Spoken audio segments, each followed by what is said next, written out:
Samira, are you around? Yeah, yes, I'm here. Thanks. Okay. So I was saying that the guy said almost everything, but what I would like to add is that if you really want to do this, you have to be intentional about it.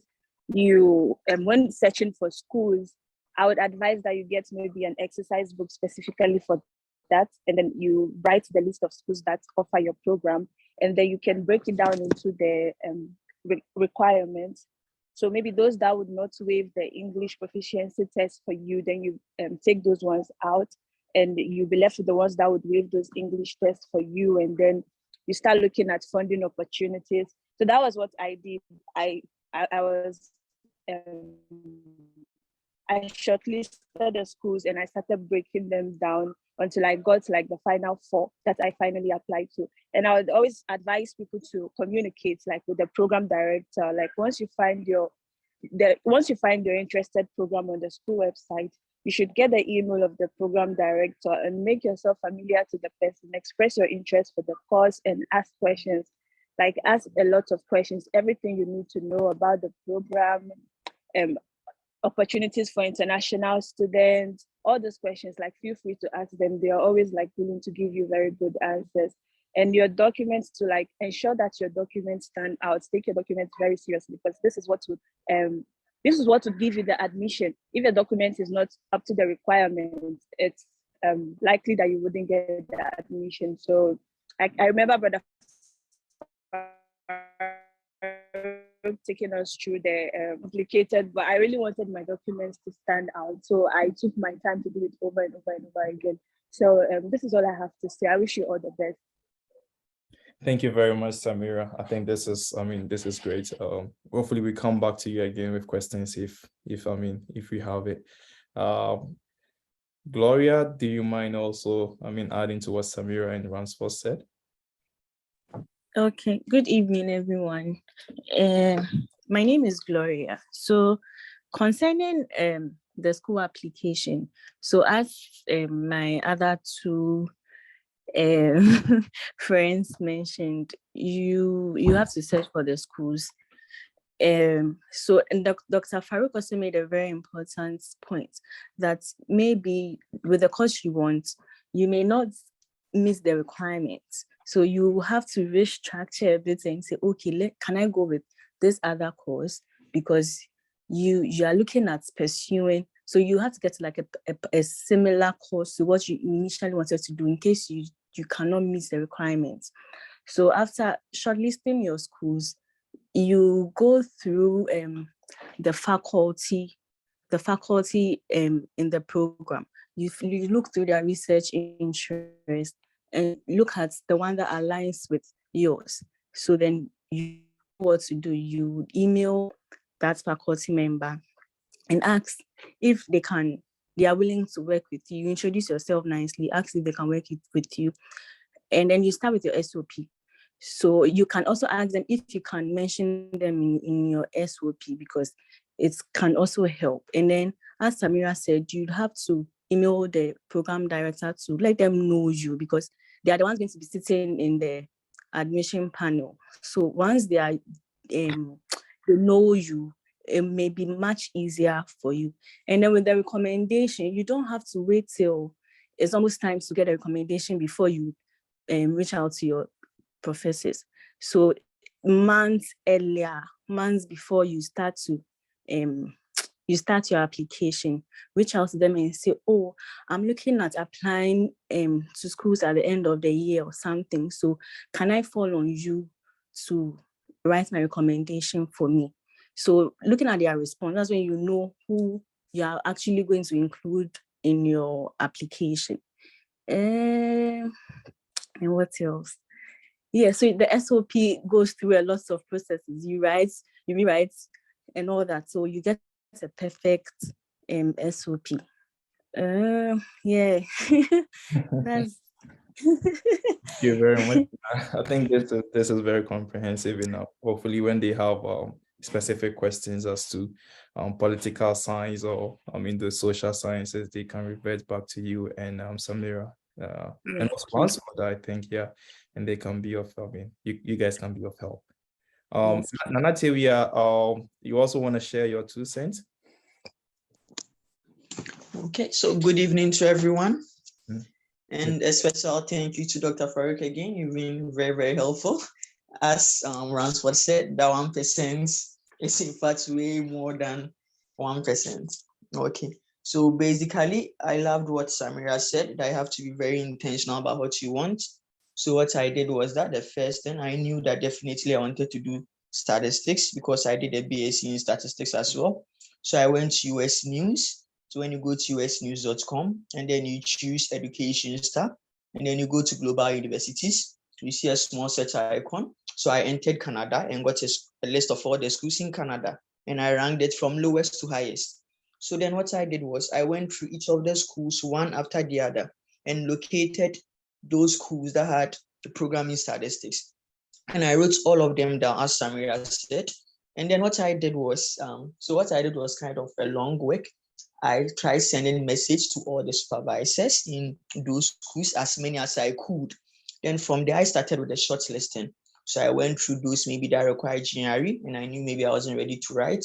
But let's say those who had high requirements, something like you need, let's say 85% to be admitted, then I'll put them aside. So then after my shortlisting, then I now started with those schools, the applications for those schools. And I like what Gloria also said for the recommendations. You have to inform your professors very early because it's one thing that can really worry you.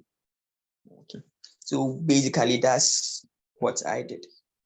Thank you very much, Teria. Hopefully we come back to the visa process. If you guys have any questions related to it, they can equally be of help. Hamida, do you mind helping us with your experience from last year?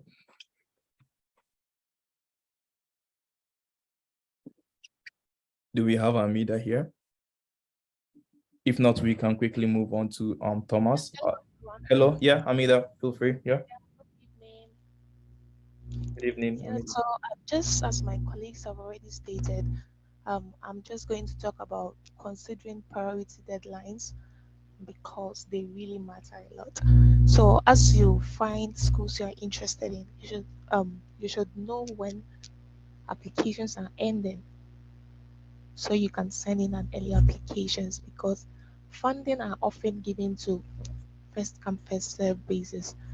So that's it. And always send in an early application if you have the means. You finish everything up and then you send that. Yeah, so basically that's what I have to say for now. Maybe as we move on, I would add something if I remember. Thank you. Sure. Well, thank you very much. I appreciate it. Hamida, I don't know whether Thomas is here. Thomas, you might be. Thomas, are you here? If not, hopefully we just come back to the organizers. I think Shafiq is here, lawyer Shafiq. I think last year we gave you almost 20 or more statements of interest to look at. Do you mind sharing your experience and probably the do's and don'ts? Yeah, Doc. Yeah, definitely, that's fine. So again, thank you very much for convening this. It's a huge service to as many people as possible. The thing about statements of purpose, like the phrase suggests, is you are telling the admission panel why you're applying and what you are motivated, like what your motivation is. Some people call it a motivation letter, some call it statement of purpose. So you want to, as much as possible, be very clear on that. With the work I did last year, I think generally it was good. It was okay in communicating what the students wanted the school to know about them, i.e., why they were applying and why they were qualified to apply. But there were definitely a lot of like issues with structure, the whole idea of introduction, body, conclusion, and the coherence of it. So I think that generally is one of the, as a culture, we don't write a lot. And so I think that's maybe like excusable. So that's to be expected. However, it's something that I think if you're applying this year, you should be very conscious about. one of the things you can do is just go online and look at motivation letters or statements of purpose that have from like students who have applied to some of these like top rated schools and the ones that like have gotten admissions. There's this document I came across some time back from Harvard, and it just shows you how they rank or how they rated each submission. If you can lay your hands on that, that would be great. But if you cannot, you can always like Google and try and find some. Hopefully, if I do have the time, I most likely might be working on some of the SOPs that will come in this year, inshallah. Sure. But yeah, nonetheless, what I would just say once again is very clearly communicate to the admission panel why it is you're applying, and try your best to be as coherent as possible and to structure your paragraphs very well. I think for me, that's one of the things that stood out last year. But generally, the submissions were things we could work with. Yeah. Thank you very much, Lawyer Shafiq.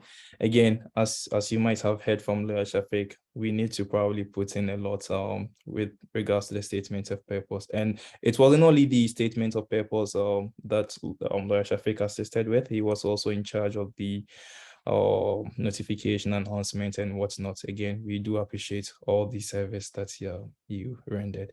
I don't know whether Fauzia Ali is here. Fauzia, are you here? I think you really assisted with a lot of students as well from last year. Is Fauzia here? One last time, Fauzia? Okay, then I think I can move on to Fatih. Fatih, do you mind sharing your experience from last year before we take additional questions from the audience? Yeah.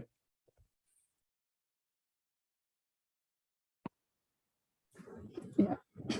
Hi, everyone. Okay, so from my side, okay, so I'm doing engineering, so I want to talk more about the engineering side. So for engineering, you actually need a supervisor before you proceed. And then finding a supervisor, it's really tough. Like, it's no joke. So what you have to do is you should go to, so maybe if you identify a school, so first of all, you have to identify the school you would want to. Then most schools have like, they've all classified each professor with his or her field of speciality. So you have to go through that. Then you kind of read what their research is about. So if you have, after that research you are going to do, you kind of have some knowledge about what they are doing. Then you prepare an email to send to them. So in that email, you have to tell them that you have to kind of introduce yourself and then your background, and then tell them that you've gone through you've gone through their website and then you've seen the work they've been doing and how impressed you are about their research, and you would like to join their team.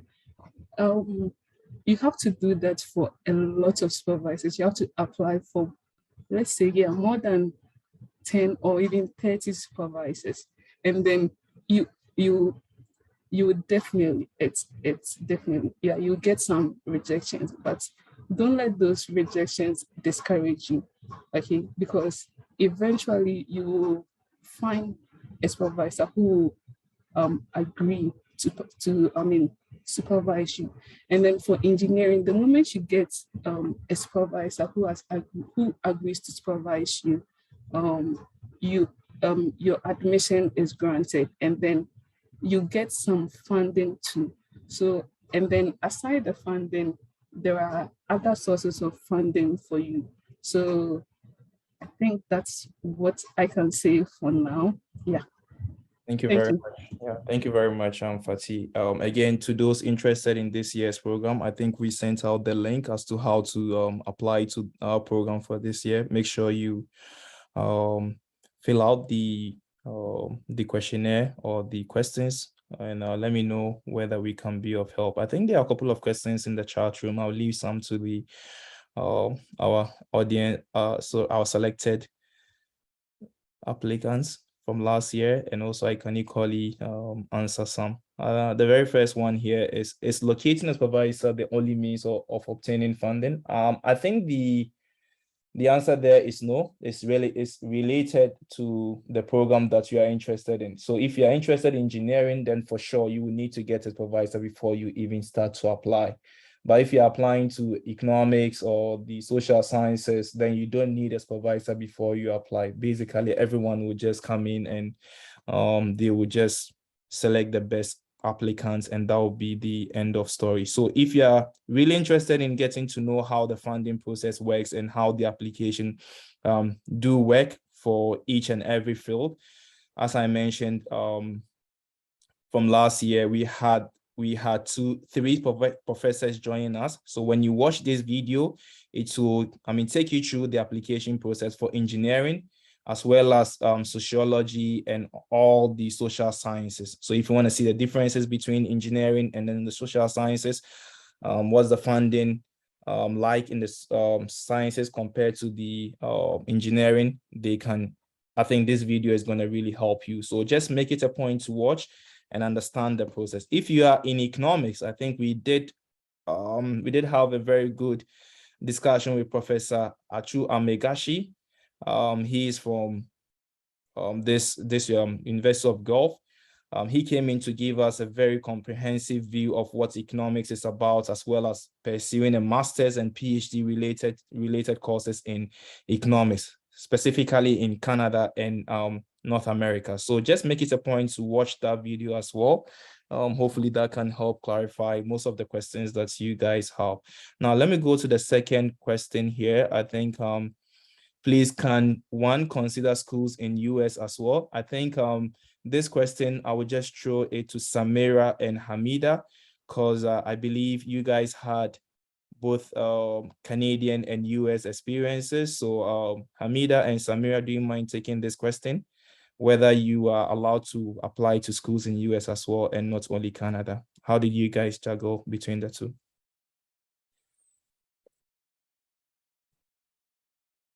Is Samira in there? Is Hamida in there? Hi, it's Hamida. Okay, so Yeah, I'm here. sorry. Yeah, Samira, do you mind taking the question? I can clarify if need be. Please, which of the question? Yeah, I guess the question here is, I think it goes like this. Please, can one consider schools in US also, or strictly Canada? Okay, so yes, you can consider schools in US too. Why not? And personally, I believe US schools are very generous in terms of application fee waiver. So if you decide to apply to US schools, like you should always ask them if they have application fee waiver and if you qualify for it. So normally they'll ask you to send your transcript and then your CV. Personally, that was what they asked me to send, and I sent it. And then I have a couple of friends that have applied to a number of US schools without paying application fee. All you have to do is just ask the school, do they offer application fee waiver to international students, and do you qualify for it? If you don't ask, you wouldn't know, and then you pay the application fee. So you can apply to both US schools and schools in Canada. There's no harm. Like, it's actually very good to expand your application so that you get a variety of options to choose from at the end of the day. Good, great. Hamida, any additional comments? Samira said it gives you an open opportunity. You apply to schools in Canada, you apply to schools in US. At the end of the day, you just see which favors you more, which is giving you good funding, and then you have a lot of options to choose from. So it's just good to apply to some schools in US. And just like she said, US have schools that give up the application fee waiver, and unlike Canada, because Canada you would have to pay for all your applications. It's hard to get waivers. But US you can get waivers, and then you can just submit your application anytime. And US schools are a bit flexible because you can defer your program If you don't get your visa on time, you can tell them maybe they would not come in fall, you can come in spring rather. So I think it's just good for you to do both, apply to some schools in the US and then apply to some schools in Canada. Thank you. Thank you very much, Hamida. I think someone did raise their hand. If you have any question, let me see who is there. Please take over the mic if you have a question. Yeah. Yeah. Hello, please. I joined the meeting late. Please, can you give a summary of what happened? I forgot. I was busy, so I joined the meeting late. Oh yeah, so there's gonna be a recording. I'm gonna post a recording on the website. Hopefully you can have a look at that and we can clarify. There's gonna be, there's gonna be a recording. Okay. Thank you. You're welcome. You're welcome. Please, there a deadline regarding to the filling of your form for the application? That's a good question. I believe, I'll communicate the deadline, but hopefully before the end of October, we should be able to shortlist everyone. So before the end of October for sure, but for now, maybe a week or two. I think I can give you guys a week or two to finish with the submission. Yeah, I'll communicate as well. I think let me quickly revert back to Fatih and Lawyer Shafiq to see whether they can also give some 2 cents on it. So with the Lawyer Shafiq and Fatih, I think last year we did it in November, I believe. This year, should we put the deadline somewhere 30th of October, or is it too late? I think 30th October is fine. Okay. Yeah. Lawyer Shafiq, any recommendation for the deadline? Okay. Hello. Yeah, go ahead. Yes. The form that we have filled, does it mean that we need to apply to the schools and then leave out the application fee, and so maybe if you are shortlisted then you pay, or you are going to guide us to look for the schools then we do the applications? I really want to know that one. Oh yeah, so that's a good question. So let me probably clarify. So at the end of the day, as I mentioned, 99% of the time or 99% of the job is by you. So what we do here is when we shortlist you, that's the first process. Are you shortlisted?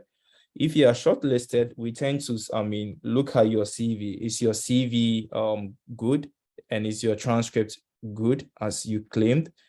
And if you meet both requirements, then we are ready to pay. We are ready to do the payment. And that's what we did last year. Last year, I think we did all the checks before we completed the payment, because the deadline, we were mindful of the deadline as well, the school's deadline, I mean, and we did not go beyond the school's deadline. Now, if this is the case that your deadline for a specific school is in October, which is unlikely because most deadlines start at the end of November or somewhere December. That's where most deadlines are.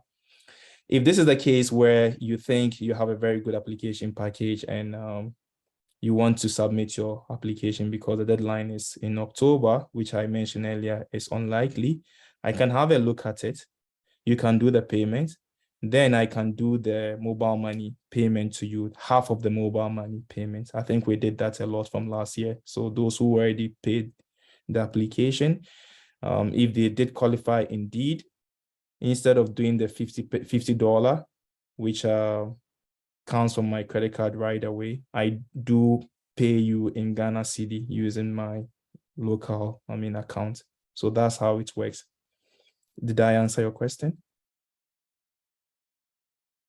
Yes, please. Yeah. I think Tinku, you have a question. Please go ahead.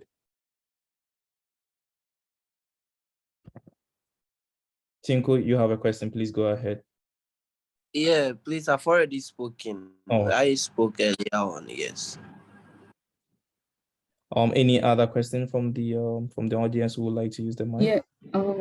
I think there's a question in the chat from one guy called Aubrey. Okay, let me check it Yeah, out. he's asking that based on what criteria is the shortlisting done? Yeah, so based on the I think I did mention earlier in terms of the shortlisting. So at the end of the day, so let me quickly go back to the slide that spoke about the shortlisting procedure. This is what we have, right? So from last year, we had almost 300 students or more applying. I did classify you guys into 5 groups, and I tend to see within the group how many of you had first class, how many of you do have a very good CV, when is your year of completion, what program are you interested in looking at, have you done any research as to the school you are interested in pursuing. So these are the questions that I tend to look at, and I can further shortlist you within your own category. So that's how it works. CV, transcript, making sure your documents are ready, making sure you know the schools that you're applying to, and making sure you are ready enough to submit the application. Then you get the slot. Is that okay? Does that answer your question? But we will inform you as to whether you've been shortlisted. That's, I think, you receive much earlier.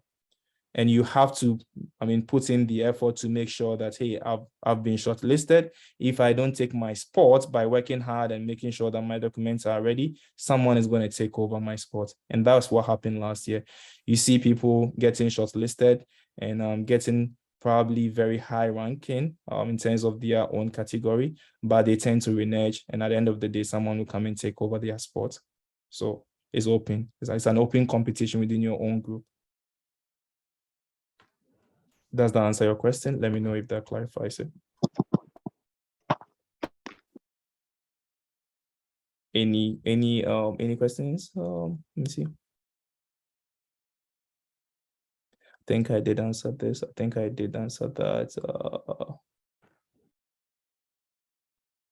Okay. Yeah. So how many schools is one entitled to for funding? No, as many as possible, Kasim. So are you talking about, do you mind taking the mic? If there is any Kasim, Yahya Bright here, if you. Yeah, I'm here. Yeah, go ahead. Yeah, so my question is, let us say let's assume I've been shortlisted for funding. I want to know the number of schools I'll be limited to for the fund. Oh, that's a good question. So here, as you might have realized, I said a partial payment of $50, and that's what we did with almost all the students. So I just make sure I give you $50, right? So $50, you might want to say, okay, $50 can take half the payment of this particular school. The rest, if you still want to apply to more schools, I think that's up to you to apply. By the end of the day, it doesn't go beyond $50. I think someone had $100 from last year, I think 1 or 2, but it's kind of rare. I kind of divided it into, $50 for each student. So you have $50 allocated to you, and it's up to you to use that $50 to apply to which school you want. And any further application, I think that will be borne out of your own pocket. But if you want assistance with the visa, with the payments using the Visa card, feel free to get in touch with me. I can assist you with that as well. Yeah. Okay, I have another question. Can I ask it? Yeah, feel free. So, regarding you emailing a potential supervisor. So, let's say, for instance, I won't say for instance. So, I've actually looked at Simon Fraser University in Canada. Yeah. And then I did political science. So I've gone to the political science website and I've identified the faculty. I've sent them email, but then he hasn't responded. Now the thing is, time is going. Now assume this faculty doesn't. Sometimes they may be on leave. You don't know. Now, what if this faculty doesn't respond to me? Is it advisable I send another faculty whose interest is in my interest an email, or I should wait for him to respond, either to accept or reject? Yeah, so for political, yeah, good. That's a good question. So for political science, I think Now, do you want to take over the application process for political science in Simon Fraser? If that's something that you're comfortable with. If not, I can give it a shot. Pardon, I didn't hear it. I didn't hear you. So I think from last year's applicants, I think we do have Na here. She did also look at Simon Fraser, and she can give you an overview as to how that works. Now, do you mind assisting? Okay. Yeah. So I think with Simon Fraser, I emailed 3 professors. So I really wanted one. He didn't respond early. So I emailed 2 extra. But later, after a long while, he responded and he even helped me with my SOP. So I think you should look at other professors, email them, and then they'll respond. As time goes on, the one who hasn't replied yet may reply and even help you more. So email more than one. Okay. Thank you very much. Sure. You're welcome. Seth, do you have any follow-up questions? Seth, Sechi, feel free to use the mic. Is there a Seth Sechi in here? Yes, please. Yes, please. Yeah. I have a question, and my question was, let's say, please, with this package. So this package is more like getting fee waivers, like with regards to the application fee. That's the first question. And the second question is, so please, with this package, should we still keep emailing the faculty? As someone asked before me, like we are quite skeptical about the deadline. So I want to know the deadline. Is it the deadline with respect to the application to the school, or the deadline with respect to this helping you are offering us? Oh yeah, so that's a good question. So with all the schools, and again, I stand to be corrected, with all the schools, the application for that particular school starts closing somewhere mid-November or end of December for most schools, right? That's with the school application. With our application package, we are putting it at the end of October, just to make sure that everyone has submitted, we shortlisted, and we promise you that we are going to assist you with the payment, given that we've shortlisted you and given that you are making your documents ready. Our application is not it's not necessarily a waiver. I don't want to call it a waiver. You end up paying the application as expected from the school, but we'll come and assist you financially by taking part of it, right? So that we are going to do. And we are not going to wait till the last minute where your school's deadline is conflicting with our deadline or our promise, and that's a no-no. So we are putting our application deadline somewhere earlier in October, just so you guys have enough time to prepare. And when the actual application deadline for your respective schools come into effect, which is November, December, thereabouts, everyone is ready. We are going to keep up to our promise and do the payment and make sure that you are not being delayed. Does that answer your question? Yes, please. Yes, please. It does. Yeah. Thank you. You're welcome.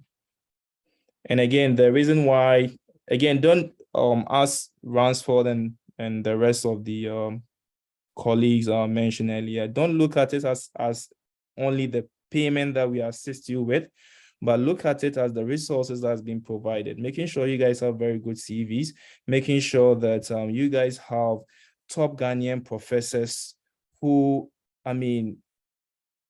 devote their time to come in and assist us with the discussion and making sure applications are up to date. So that's the whole idea here.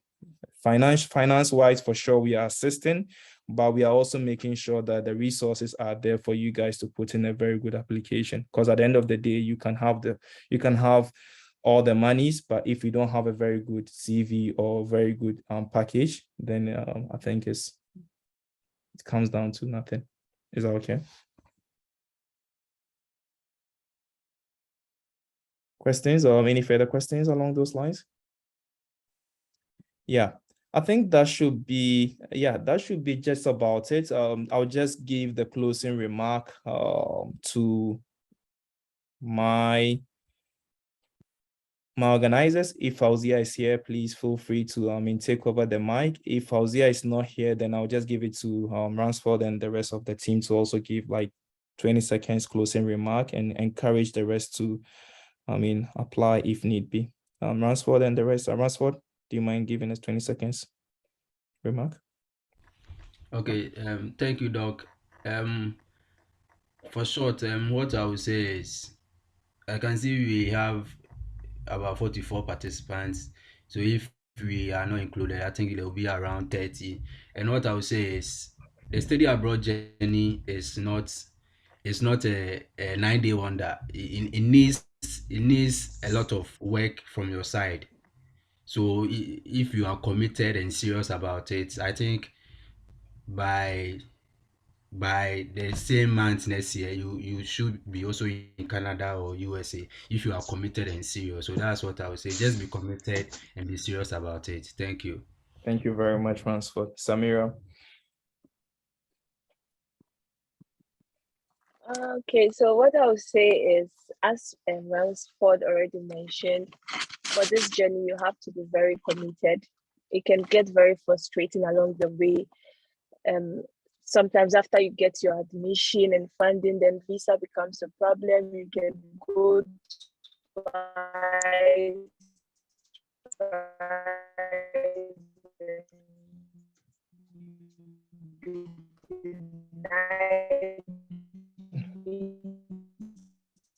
so it's not easy at all. So you have to really put your mind to it, be intentional about it. So I wish you all the best. We're once like you guys down here, and now we are here. So it's really possible if you put your mind to it and work hard. So that's all I can say. Thank you very much. Now, do you mind giving your 2 cents as well?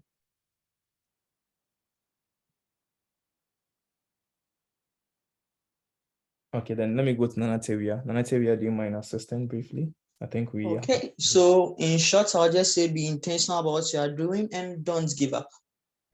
Thank you very much. Hamida? Yeah, so the